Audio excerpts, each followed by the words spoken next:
Okay so hello, start करते हैं ratios. जैसे जैसे मैंने बताया था आपको, रेशो एनालिसिस। ठीक है, अब रेशो एनालिसिस हम दूसरी भाषा में फाइनेंशियल रेशो ही बोलते हैं। इसमें जो मल्टीपल टाइप्स के अपन रेशोज पढ़ने वाले हैं। पहला रेशो यहाँ पे आपके सामने ही लिखा हुआ है, gross profit ratio. Gross profit ratio formula क्या है इसका? Gross profit upon net sales into 100। Basically इसका मीनिंग क्या हुआ कि आंसर कितना है, 25% आया ना। इसका मतलब कि अगर 25% का हमारा प्रॉफिट हुआ है, मतलब कि अगर मैं 100 रुपए का सेल करता हूँ तो मेरे को 25 रुपीज का मेरे को क्या होगा, इसमें ग्रॉस प्रॉफिट होगा। तो ये रिप्रेजेंट करता है ऐसा। ठीक है, ये ग्रॉस प्रॉफिट रेशो का मतलब ये होता है। तो इसको नोट डाउन कर लेना। ये ग्रॉस प्रॉफिट रेशो का फॉर्मूला क्या है? Gross profit upon net sales. ठीक है, तो स्टार्ट करते हैं थोड़ा सा। सबसे पहले यहाँ पे balance sheet ratios. Ratios 3 type के होते हैं basically. Balance sheet ratio, income statement ratio और तुम्हारा कंबाइन रेशो। ठीक है, तो कुल मिला के 1 2 3 4 5 6 7 रेशोज अपने को पढ़ना है। बैलेंस शीट रेशो में 2 है, करंट रेशो और लिक्विड रेशो। इनकम में 3 है, ग्रॉस प्रॉफिट, ऑपरेटिंग और नेट प्रॉफिट। एक चीज इसमें बताता हूँ, इनकम में ना सब में डिवाइड बाय नेट सेल्स होने वाला है। ठीक है, ओके। सो ये तो क्लियर है कि भाई इनकम स्टेटमेंट में डिवाइड बाय क्या होगा? नेट सेल्स होगा। ये तो मैंने आपको एक हिंट दे दिया। ठीक है, चलो अभी आगे बढ़ते हैं। सबसे पहले बात करते हैं बैलेंस शीट रेशो, उसमें करंट रेशो। अब ये करंट रेशो का सिंपल फॉर्मूला है। करंट रेशो का फॉर्मूला क्या है भाई?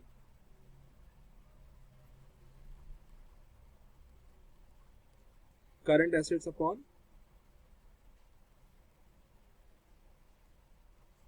Current liability.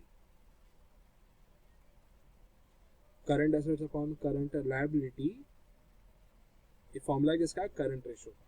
ठीक है, अब करंट एसेट्स में क्या क्या आता है वो देखो, ये लिस्ट है, इसको आपको गो थ्रू करना है एक बार।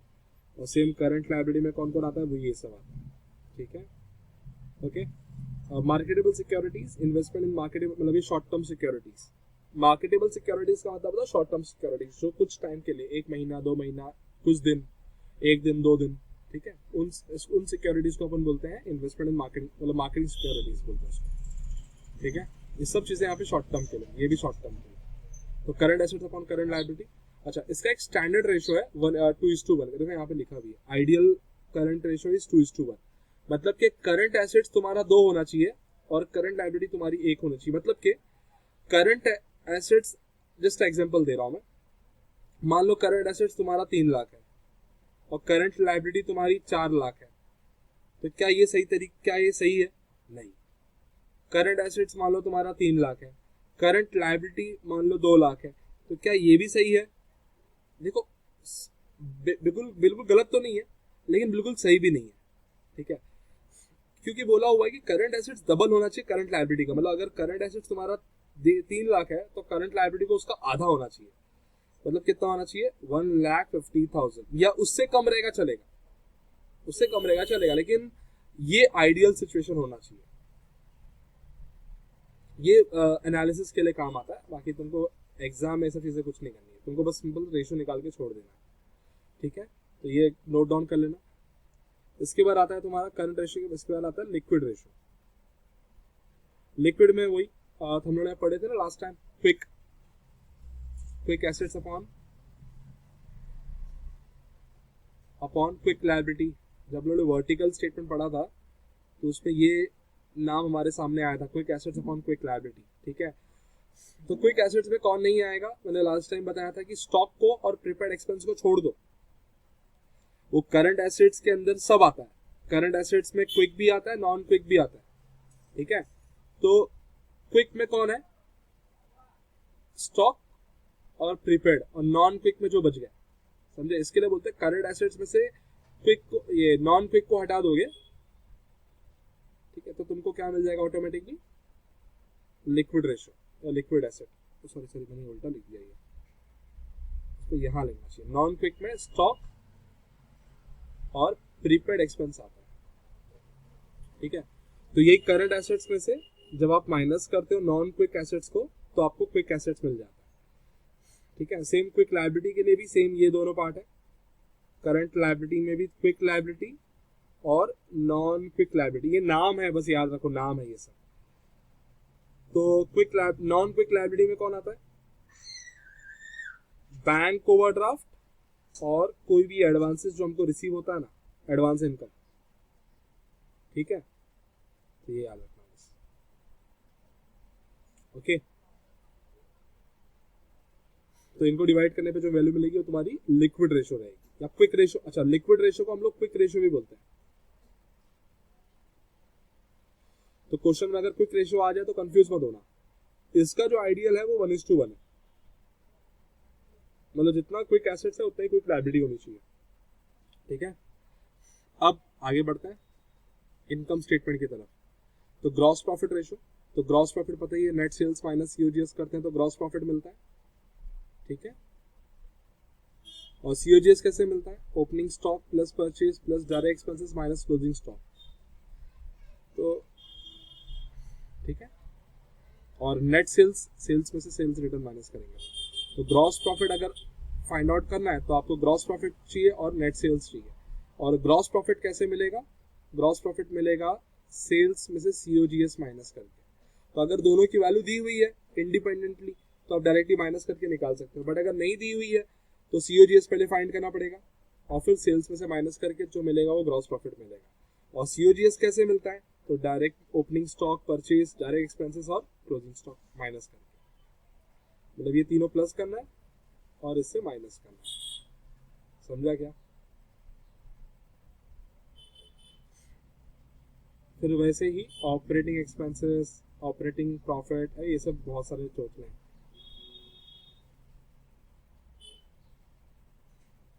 ओके, ऑपरेटिंग प्रॉफिट रेशो, तो operating profit upon net sales. Operating profit कैसे मिलेगा?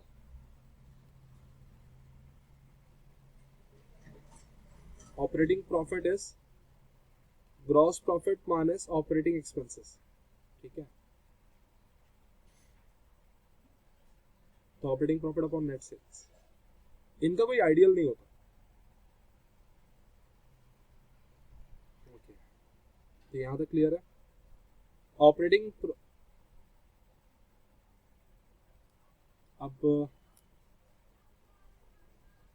ये देखो यहाँ पे लिखा है कॉस्ट ऑफ गुड्स सोल्ड और ऑपरेटिंग एक्सपेंस को प्लस करेंगे और डिवाइड करेंगे नेट सेल से। अब यहाँ पे देखो ऑपरेटिंग रेशो दिया हुआ है और यहाँ पे ऑपरेटिंग प्रॉफिट रेशो, दोनों में फर्क है। ये ऑपरेटिंग प्रॉफिट, ये प्रॉफिट पे बेस्ड है और ये कॉस्ट पे बेस्ड है, ऑपरेटिंग कॉस्ट। ठीक है, तो ऑपरेटिंग कॉस्ट के लिए बस ये याद रखो सीओजीएस और ऑपरेटिंग एक्सपेंस को प्लस करके डिवाइड बाय नेट सेल्स करेंगे तो तुमको ऑपरेटिंग कॉस्ट मिल जाएगा, मतलब ऑपरेटिंग कॉस्ट रेशो। और ऑपरेटिंग प्रॉफिट चाहिए तो ऑपरेटिंग प्रॉफिट निकालना पड़ेगा। ठीक है, और फिर कंबाइन के लिए पहले एक फॉर्मूला है रिटर्न ऑन इन्वेस्टमेंट, मतलब net profit upon capital employed into 100। मतलब आपने कितना प्रॉफिट कमाया, कितना पैसा लगा के। मैंने 2 रुपए कमाए 100 रुपया लगा के, तो मेरा 2% रेट ऑफ रिटर्न है। मैंने 80 रुपए कमाए 100 रुपया लगा के, तो मेरा 80% का रेट ऑफ रिटर्न है। मैंने 500 रुपया कमाया 100 लगा के, तो इसको बोलते हैं 500% आपको रिटर्न मिला, तो इसको बोलते हैं रिटर्न ऑन इन्वेस्टमेंट। फिर वैसे ही होता है return on capital employed. Okay, तो इसमें आता है net profit before interest and tax divide by total capital employed. चलो ये सब टाइम पास वाली चीजें। अब मेन मुद्दे पे आते हैं डायरेक्टली। सम देखो, सम कुछ इस तरह से दिखने वाला है। तो company had following current assets and current liability. तो पहले पहचानना पड़ता है इसमें कि कौन करंट एसेट्स है कौन करंट लायबिलिटी है। तो ये सब स्टार्ट, अभी ये 9 मिनट चल रहा है, अभी स्टॉप ले लो, हो सके तो पॉज कर लो वीडियो को और एक बार जो लिखे हो ना, एक बार जो लिखे हो या टेक्स्ट बुक में जो ये सब फॉर्मुलेज है इसको पहले एक बार गो थ्रू कर लो अच्छे से। और गो थ्रू करने का जब तुमको लगे कि हाँ अभी थोड़ा बहुत आता है हम लोग को, तब ये सब सम स्टार्ट करना। ठीक है, तो बस ये फोकस रखो। ठीक है, सबसे पहले आपने को बताना है कि करंट एसेट्स और करंट लायबिलिटी कौन है और करंट रेशियो निकालना। तो करंट रेशियो निकालने बोला है। देखो, करंट एसेट्स और करंट लायबिलिटी का टोटल वैल्यू नहीं दिया हुआ, तब तो फाइंड आउट करना है। तो कौन कौन करंट एसेट्स है, तो हम लोग क्या करता हूँ मैं, जो रेड में कर रहा हूँ वो करंट एसेट्स है तो कौन, देखो ये डेटर्स तुम्हारा करंट एसेट्स है, क्रेडिटर है क्या, ये करंट लायबिलिटी है, ये करंट लायबिलिटी है, ये तुम्हारा करंट एसेट्स है, लूज टूल्स तुम्हारा करंट एसेट्स है, ठीक है, बैंक ओवरड्राफ्ट करंट लायबिलिटी है। तो जो करंट एसेट्स है उसको ऐड कर दो, और जो करंट लायबिलिटी है इसको सेपरेटली ऐड करो। तो ये 1 लाख और ये 60,000, ठीक है। अब फॉर्मूला अप्लाई कर दो, करंट एसेट अपन करंट लायबिलिटी, तो 1 लाख डिवाइड बाय 60,000, तो रेशो क्या आया 5/3, ये तुम्हारा करंट रेशो, ठीक है सर। लेकिन आपने बोला था 2:1, वो 2:1 आइडियल सिचुएशन है, मतलब उतना होना नहीं चाहिए, ये नहीं बोला है कि उतना होना चाहिए, ऐसा कंपलसरी नहीं है, बट ऐसा मानते हैं कि भाई उतना, मतलब इतना तो रहे, ठीक है।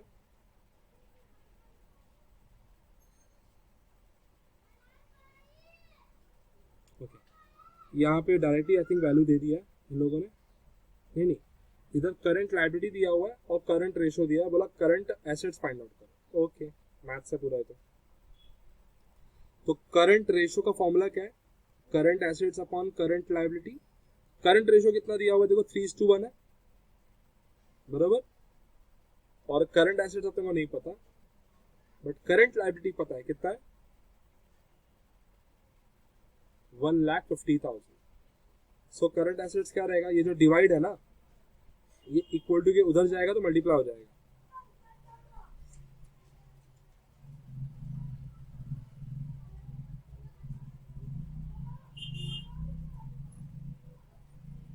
तो ये जो तुम्हारा करंट एसेट है वो 4.5 लाख आने वाला है, ठीक है। तो ये करंट एसेट बोला।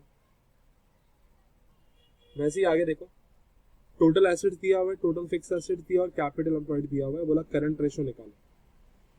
देखो टोटल एसेट दिया, फिक्स एसेट दिया और कैपिटल एम्प्लॉयड, इससे क्या मिलने वाला है। टोटल एसेट्स का मतलब क्या होता है, ये तुम्हारा बैलेंस शीट है, टोटल एसेट्स का मतलब ये टोटल एसेट्स है, समझा। अब टोटल एसेट्स कितना है, टोटल एसेट्स कितना है 2,20,000, और फिक्स एसेट्स कितना है 1 लाख है, मतलब जो डिफरेंस है, कितने का डिफरेंस है, 1,20,000 का डिफरेंस आ रहा है ना, तो वो तुम्हारा करंट एसेट्स है, समझे। देखो 2,20,000 अगर एसेट्स का टोटल है, इसका मतलब लायबिलिटी का टोटल भी कितना रहेगा 2,20,000 ही रहने वाला है, ठीक है। और कैपिटल एम्प्लॉयड अगर 2 लाख है, तो इसका मतलब 20,000 का जो डिफरेंस आ रहा है वो डिफरेंस क्या है, करंट लायबिलिटी है ना, समझ रहे हो कि नहीं। बस यही करंट एसेट्स निकालने के लिए total assets minus fix assets, मतलब ये टोटल में से फिक्स माइनस कर दिया तो करंट एसेट ही मिला ना।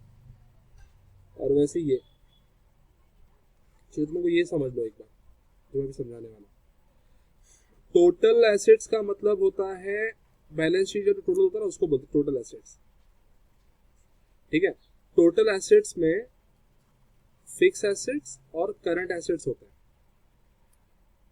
और टोटल एसेट्स का मीनिंग लायबिलिटी साइड पे भी होता है, बिकॉज टोटल एसेट्स दोनों साइड पे सेम ही रहने वाला है वैल्यू। तो इसमें भी यही याद रखो कि कैपिटल एम्प्लॉयड और करंट लायबिलिटी मिला के तुम्हारा टोटल एसेट्स की वैल्यू बनती है। तो इसके लिए अगर एक दो चीज फाइंड आउट, जैसे ये दिया हुआ है तो माइनस करके ये फाइंड आउट कर सकते, ठीक है।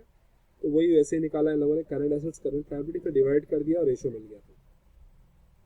ओके, तो डाउट यहाँ तक। अब यहाँ पे देखो, वर्किंग कैपिटल दिया, करंट एसेट्स दिया हुआ है, स्टॉक दिया, प्रीपेड एक्सपेंस दिया हुआ है, राइट। क्या फाइंड करने बोला, क्विक रेशो, ठीक है, क्विक रेशो फाइंड करने बोला। तो क्विक रेशो के लिए पहले तो अपने पास करंट लायबिलिटी नहीं है, ठीक है। तो करंट लायबिलिटी कैसे निकालने का, तो वर्किंग कैपिटल क्या होता है, current assets minus current liability. तो वर्किंग कैपिटल इटसेल्फ कितना है, it is itself 50,000, current assets is 60,000 and we don't know the value of current liability, so इसको वहां भेज दो। तो minus current liability plus current liability हो जाएगा, एंड ये जो प्लस है ये यहाँ पे माइनस हो जाएगा। So the value of current liability will be 10,000, ठीक है। नेक्स्ट वीडियो में इसको कंटिन्यू करता हूँ।